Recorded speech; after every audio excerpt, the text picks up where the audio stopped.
Good morning, multipliers. How are you today? Today is an exciting day because it's beautiful. It's a new day of the week. It's a new opportunity to make something new, to do something new, and today I want to talk about what it means to be a godly man. Judah talked about this last week in her video, our last video last week, about being a godly woman. But what's it mean to be a godly man? Because you know what? I'm sitting here looking around. I'm not sure this is the place to do it. So we're going to do our first ever mobile episode. Wish I could get something intense like... But yeah, we're going to do that. So let's go mobile. Alright. This is the side you don't get to see of Multiply Mornings. Let's pull this out. Hello. How are you? Let's go. I have no idea what I'm doing here. It's going to get a little dark for a second. Let me...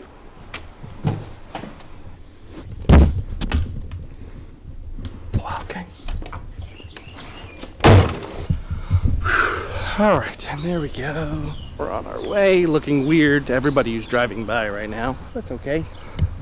So today what I wanted to talk about, like I said, is being a godly man. Because there's so much confusion going on in our world about it, you know what I mean? I feel like in a lot of senses, it's more important now than like ever. Because so many people... So many big decisions are being made. It's really weird to talk to yourself and walking down the street, talk to your camera like this, but oh well, you know who I am, you know what I'm doing. But what's it mean, to really be a godly person, to be a godly man, to be someone who brings God glory? This is my first vlog style video. It's kind of fun, kind of embarrassing, but really pretty fun. I'm carrying a lot of stuff right now so I can do this right. Because I want to get a certain little tripod, but I haven't got it yet, so I'm carrying around my monophone and my tripod so I can get some good shots.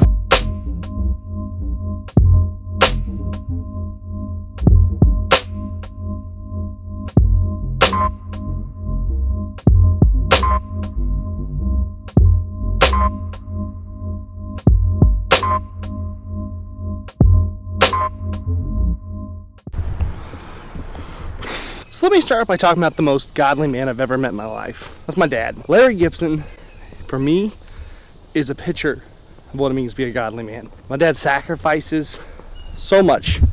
He has my whole life for us and for the gospel. He stayed places he didn't want to stay. He's done things he doesn't want to do, but for the name of God. He's loved people who I ask myself, how could you love that person? How could you show them compassion when they've done something like that? He has truly sacrificed for our family, for God, but there's no question in my dad's life what's number one for him, and that's God. And as a young boy growing up watching him, I didn't always understand it. I didn't always like it. But as I got older and I began to think about it more, and I began to contemplate what it meant, I saw so many features of him that I knew I needed to mimic, that I needed to learn how to do. And I needed to learn how to love like he loves. It's so challenging. Love is challenging. In just a moment, we're going to break it down with some verses as to what it looks like to be a godly man. And, one of the things about my dad I learned that when I came to grips with what it meant to be a godly man and what he was doing was the day I realized my dad wasn't perfect, and that didn't make him any less of a godly man. My dad, growing up, he didn't have good role models and good parents. He had his grandma who was a Christian, who he got to spend some time with, and that's really who set him on the path in the beginning. But his parents were not people who honored God or who wanted to honor God or really wanted him to honor God, and so they were abusive and different things like that. And so growing up, he had trouble showing certain things that I wanted, like affections and saying I love you and I'm proud of you, and those things really bothered me. And I was angry at the church for it, angry at God for it. But as I began to grow up and realize as I got older what that really meant, you know what I mean? like what it really means to be a Christian man past the immediate and the obvious.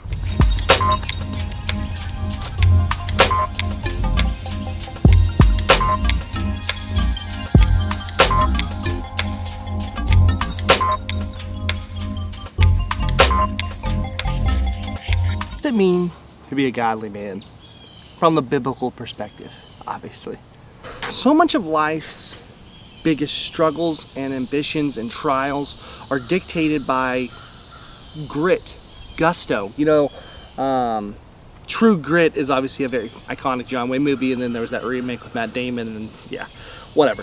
That movie was kind of about having true guts, true grit, being willing to stand the tide, to stand the test, to stand up when it's not easy. And I think that being a godly man and that ideology and that thought process is very true and similar. If you turn your Bibles to Psalms chapter 101, Psalms is a beautiful book, so is Proverbs. They're two of my favorites because they talk about in such detail the thought process of David as he struggles to become and to be what he's supposed to be. So let's turn there. I will sing of steadfast love and justice to you, O Lord. I will make music. I will ponder the way that is blameless. Oh, when will you come to me? I will walk with integrity of heart within my house. I will not set before my eyes anything that is worthless. I hate the work of those who fall away. It shall not cling to me. A perverse heart shall be far from me. I will know nothing of evil. Whoever slanders his neighbor in secret, I will destroy.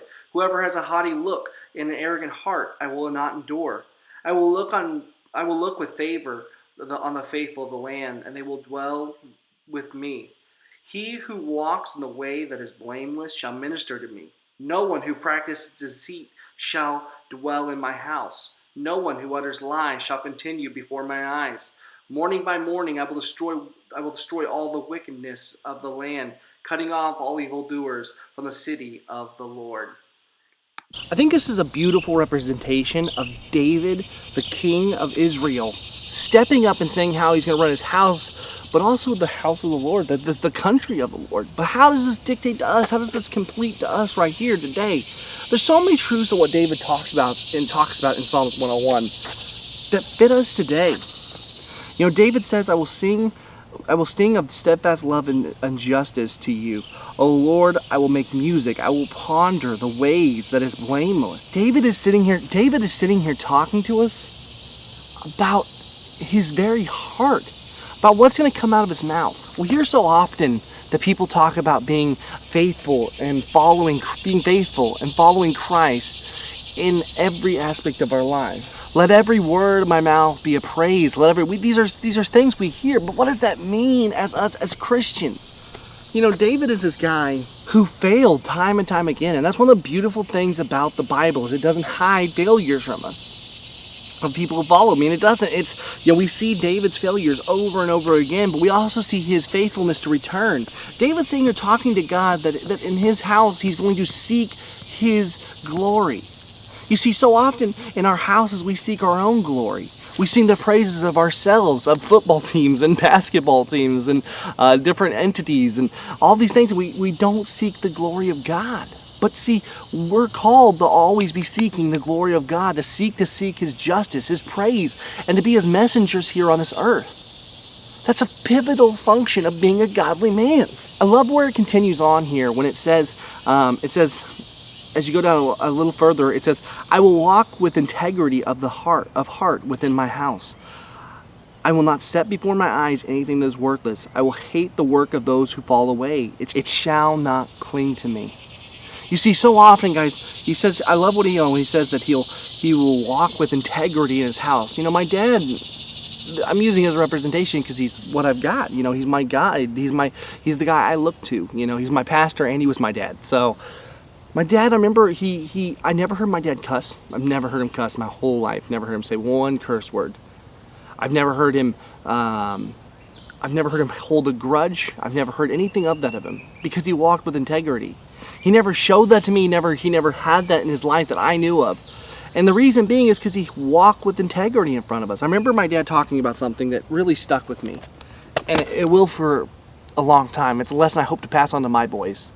eventually whenever I have boys, if I have boys. But it was my dad said that, in his life, he looked back one day because my grandma had all their family tree information. And he was looking back through generation after generation of men in his family. And he saw that all the men in his family had cheated, lied, were drunks, all these things. They didn't have anything of good that you could remember of them. And he said to himself he didn't want to be that guy. He did not want to do that to his family. He wasn't going to be that. How simplistic is that, though, to just say in your life that you want to say, I'm not going to be that. I'm not going to go there. And my dad wasn't a perfect dad. He wasn't. He wasn't a perfect man. But he did the best he could, and he still does. And as I look at him, I see so many things I want to pull and learn and do like him. And I also see the things that I can learn from him that I can do better with my kids. It's a beautiful step, but see, that begins with the decision to say, I'm going to walk in integrity. Am I going to be driven by my own selfish desires, or am I going to be driven by what's best for God and my family? You see, if we remove self from the equation, life gets so much easier. See, we walk in, we think only of ourselves, then it begins to have a effect on us that we can't even control. It begins to seep into every aspect of us. And so much of life today is self-focused and self-centered. So John chapter 10, verse 11 through 13 has a great word on this. I really like it. It says that I am a good shepherd. The good shepherd lays down his life for his sheep. He who is the hired hand and not the shepherd, who does not own the sheep, sees the wolf coming and leaves the sheep and flees. The wolf snatches them and scatters them. He flees because he is a hired hand. He cares not for the sheep. Being a servant of God means you're not just a hired hand anymore. In your family, there's in the way you conduct yourself, we have value in every life. Every person on this earth needs to know about God. We see value in them. That's why we stand for issues of sanctity of life and a sanctity of protecting it. You know what I mean? So every life has concern, especially those in which we're put in front of us. Co-workers, everything. We're supposed to be good shepherds. We're supposed to be people who serve others. The shepherd, he serves the sheep in a lot of ways. He keeps them safe. He protects them. He's doing them a service. He keeps them together so that they don't die. He protects them. You see, we as people, as men of God, we're supposed to be shepherds of the world. We're supposed to be people who are out there giving hope, lights in the darkness, as it says. And especially with our families and the people directly put in front of us, we're called not to flee and go what's easiest just because it's scary, because life is scary. Every day I wake up, I have fears and concerns, things I don't want to do. My current job, it's a good job, but it's not what I want to do. What I want to do is this, and I want to be a youth pastor full time. Those are the things I want to do. But those two things have to take a sideline because I've got to make money to keep my wife fed and to put a roof over her head and to take care of the business I have to take care of. So I sacrifice. I don't flee from my own personal ambitions and just live in a rock until this takes off. No, I have to work and do other things to make it possible. And in the same sense, I show love and compassion and caring to my wife and my family because they're mine. And I'm supposed to be there for them. Love and compassion are the two things which we lose out on because we get so focused on our own personal anxieties and angers and all these things that we lose track of what we're supposed to be doing altogether, which is to be serving. We see next in here in Psalms 101, we see another amazing thing, and not amazing, but a really good truth is what I should say. We see another, here in Psalms 101, we see another good truth down. If we skip down to verse 5 where it says, whoever slanders his neighbor in secret, I will destroy. Whoever is haughty in look and arrogant in heart, I will not endure. I will look with favor to the faithful land, and they will dwell with me. He who walks in the ways that is blameless shall minister to me. You see, David's sitting here saying who he's going to surround himself with. As Christians, we're not called to segregate ourselves. Some people really want to do that. We think to ourselves we need to cut ourselves off and be not like the world. And they're not wrong, because we do need to keep people in our inner circle who are sending us forward, but we're also called to be in the world, to be people there. But David's talking about surrounding himself not with people who have selfish ambitions on their heart. Because if somebody's selfish, that selfishness inherently kind of rubs off to you because they're being selfish. So to protect your interest, you begin to be selfish, and before you know it, it takes over. David is talking about surrounding his inner circle of people who have a concern for others first, not themselves. See, if we surround ourselves with people concerned themselves, then we're going to be concerned about ourselves. David's talking about he won't endure those who seek to just have their own answers, to seek their own good. He's going to go for those people who want the greater good. The team, the effort to not just think of this small picture, but to think in a larger scale. When we begin to think the bigger picture, life begins to make more sense. David realizes this and seeks to do what he needs to do. How important is it to take these words to heart, to take these things and put them into action? And it's talked about in the book of James, chapter 1, verse 23, where it says, "For if anyone is a hearer of the word and not a doer, he's like a man who looks intently in his natural face in the mirror. For he looks himself and goes away and at once forgets what he looks like." To be someone who hears this and doesn't put in action, God is saying, James is saying here specifically in this, that he is saying that literally, if I was to be someone who listens to the word, listens to it, hears it right here, is like, and then walks up and doesn't put it in action, doesn't do it, it's like someone who sits there in front of a mirror and stares at themselves intently, looking at them, and then instantly walks away from that point and forgets exactly what they look like in 100%, because God is taking a microscope of how to live life the right way. He's taking the GPS and he's drawing you out the map exactly of how to get there to where your destination is. He's saying, take this road. Don't go down this road because it leads somewhere you don't want to go. Don't go here because I'll take you to a very bad place. All these things, he's drawing the map exactly where you need to go. And then as soon as you draw out, you throw the map out the window. Say, I'll find my own way. It doesn't work that way. You may eventually end up, I suppose, at your destination in that analogy. But imagine if it was the most confusing road that with hundreds and millions of roads right in front of you. If I was to put you where you're at now, and the vast majority of people to say, from New York to LA, go. Most people without a map would be struggling. It would take them ages to figure it out.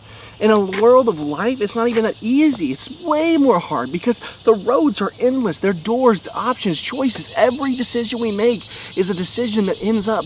And the fact is, we are fighting a losing battle by ourselves. So James is saying to look at this and not put it into action is literally just stupidity. It makes no logical sense. That is why we have to put it into action. That's why verses like what we see here in Psalms 101 are so important, that we don't just hear it, but we do it, because it makes a real difference in this world. I leave you with this right here. This is for everybody. In Romans chapter 12, verse 1, it says this: "I appeal to you therefore, brothers, by the mercies of God, present your bodies as a living sacrifice, holy and acceptable to God, which is your spiritual act of worship." To be a godly man, to be a godly person, means to sacrifice yourself daily to the world you live in, to sacrifice yourself to God, to say every day, I elect to follow you and worship you. Because if we choose to follow ourselves and worship ourselves, then that leads to one place, which is destruction.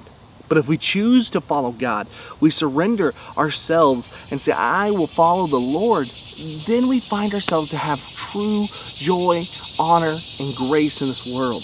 But it becomes when we step aside, we put ourselves over here.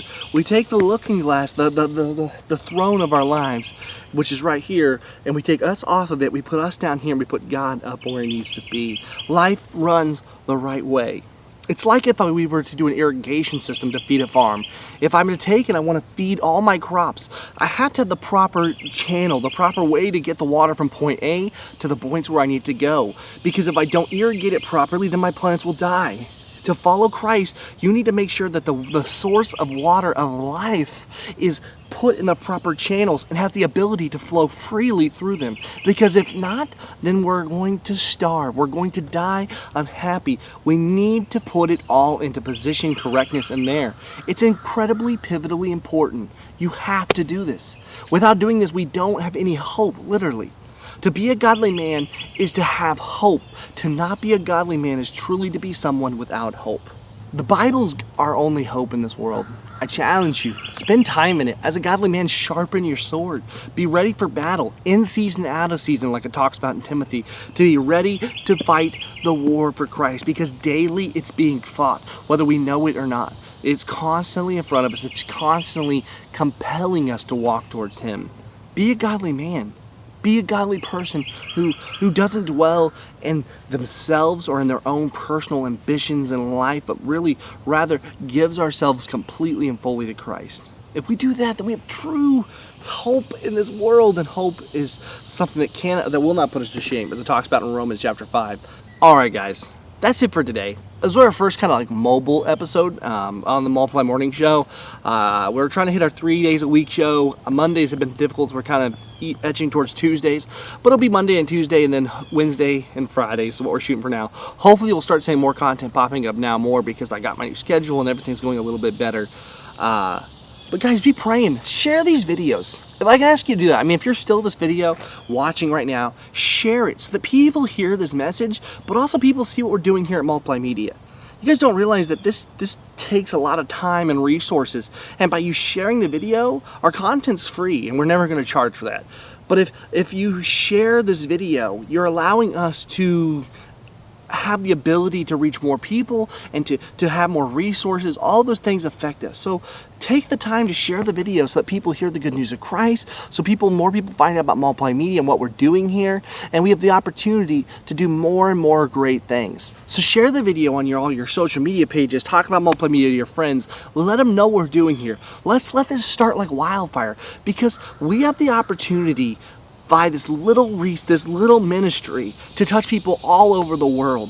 We have subscribers in 30 countries. 30 countries. We've been viewed in 198 different independent countries there. So that's amazing. With the 200 and something subscribers, almost 300 subscribers we have now, that we've reached that many people around the world. Thousands and thousands of views have been viewed here on this channel. People hearing the good news of Christ. But we can do more.